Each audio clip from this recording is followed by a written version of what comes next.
নমস্কার বন্ধুরা, আজকে আপনাদেরকে দেখাতে যাচ্ছি এটা হচ্ছে ছোট্ট ইলিশ কীভাবে রান্না করে। এটা হচ্ছে ঝোল ঝোল করে রান্না করব গাঠি কচু দিয়ে। এটা আমরা রান্না করলে যে কোনো কেউ বড় ছোট সবাই খেতে ইচ্ছে করবে। আমি মাছটা প্রথমে ছোটো করে কেটে ধুয়ে নিলাম এবং গাঠি কচুটা ছুলে পরিষ্কার করে নিলাম। এখন রান্নাতে চলে যাচ্ছি। একটা ডেচকি বসাই দিয়েছি, পরিমাণ মতো তেল দিয়ে দিলাম,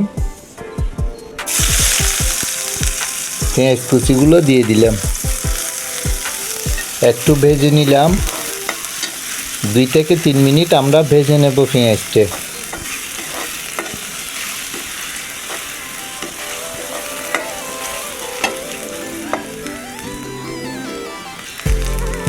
একটা টমেটোকে কুচি করে কেটে দিলাম, টমেটো একটু করে ভেজে নিলাম 1 মিনিটের মতো।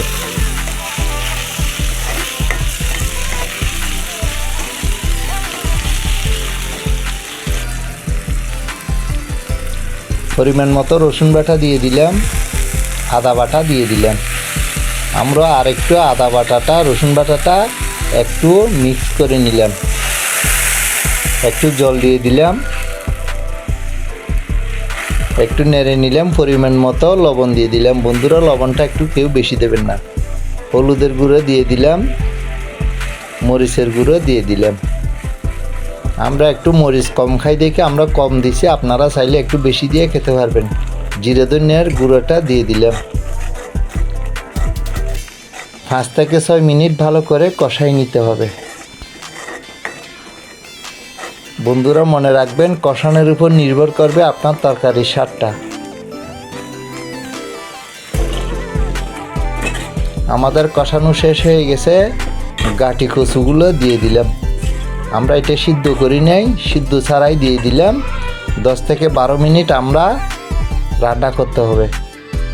আমরা একটু ডেকে দিলাম 10 থেকে 12 মিনিটের জন্য। হ্যাঁ, আমাদের গাঠি কচুটা সিদ্ধ হয়ে গেছে। মাছ যেহেতু স্বাদ হওয়ার জন্য একটু রাঁধুনি মাছের মশলা দিয়ে দিলাম।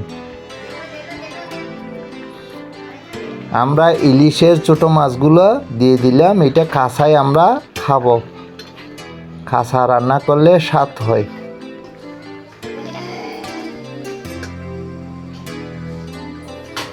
দশ থেকে 12 মিনিটের জন্য আবার ঢেকে দিলাম। বন্ধুরা, আমাদের রান্না হয়ে গেছে। আপনারাও এইভাবে রান্না করে পরিবেশন করতে পারবেন এবং স্বাদ লাগবে, ভালো লাগবে।